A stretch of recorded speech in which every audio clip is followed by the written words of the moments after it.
novico. Izvolite, ministrica. Dober dan, lepo pozdravljeni. Vlada je potrdila danes predlog za začetek postopka za dopolnitev Ustave Republike Slovenije s ciljem umestiti slovenski znakovni jezik v Ustavo Republike Slovenije in predlaga Državnemu zboru Republike Slovenije, da začne postopek za dopolnitev drugega poglavja Ustave. Pobudo za umestitev slovenskega znakovnega jezika v Ustavo je podala Zveza društev gluhih in naglušnih Slovenije. Vlada je predlog podprla in na našem ministrstvu smo pripravili gradivo, ga medresorsko uskladili, prav tako tudi z službo vlade za zakonodajo.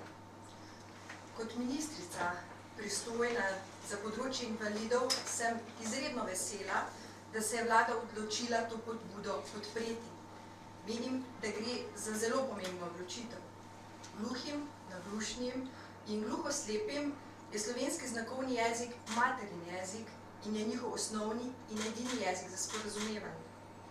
Sporazumevanje in jezik ter pravica do njune uporabe sta bistvena za socialno vključevanje in uveljavljanje temeljnih človekovih pravic. Brez komunikacije se posameznik v družbi ne more polno udejanjiti. Gluhe, naglušne osebe, posebej s kožo in sadko in gluhoslepe, zaradi okvare sluha imajo lahko omejeno možnost pri uveljavljanju človekovih pravic in temeljnih svoboščin in na ta način dvigujemo pomembnost komuniciranja in za te osebe je tako seveda toliko bolj pomembno.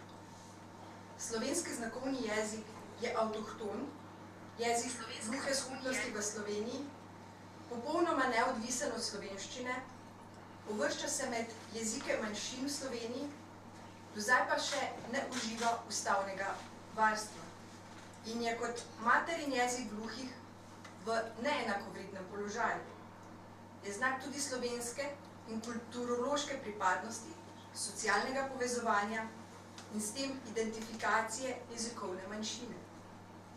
Z umestitvijo slovenskega znakovnega jezika v Ustavo bomo zagotovili ustavno-pravne podlage za ustrezne ukrepe, s katerimi jim dejansko omogočeno polno uveljavljanje človekovih pravic in temeljnih svoboščin, ki jih določa Konvencija o pravicah invalidov. Menim, da gre pri tem dejanju tudi za zelo močen simbolni pomen, da vlada s tem daje sporočilo, da spoštuje človekove pravice in pravice manjšine. Potem, koliko pravic imajo invalidi, se namreč meri razvitost družbe. Na ta način se bo lahko zagotovil tudi ustrezen razvoj slovenskega znakovnega jezika in zagotovil ustrezno mesto v slovenskem znakovnem jeziku tudi v izobraževalnem procesu. Slovenija bo tako postala 5. država Evropske unije, ki bo imela pravico do uporabe znakovnega jezika, zapisano v Ustavi. To so do sedaj storile Avstrija, Finska, Madžarska in Portugalska. Najlepša hvala. Hvala ministrici za te pozitivne besede. Vaše vprašanje na to temo oziroma o tej točki z današnje seje vlade.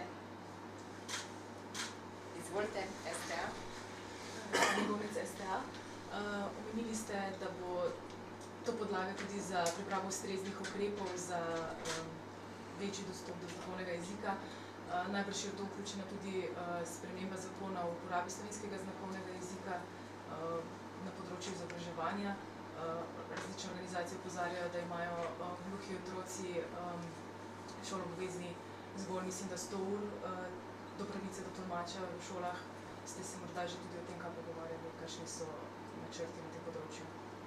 Ja, tudi o tem smo se seveda pogovarjali, tako kot pravilno ugotavljate, otroci imajo, dijaki in pa študenti imajo do 100 ur pravice do tolmača in seveda na ta način bomo poskušali v prihodnje z ustreznimi zakonodajnimi spremembami tudi urediti tudi to področje. Če ni več vprašanj, hvala lepa ministrici in seveda tolmački in nadaljujemo z naslednjo temo.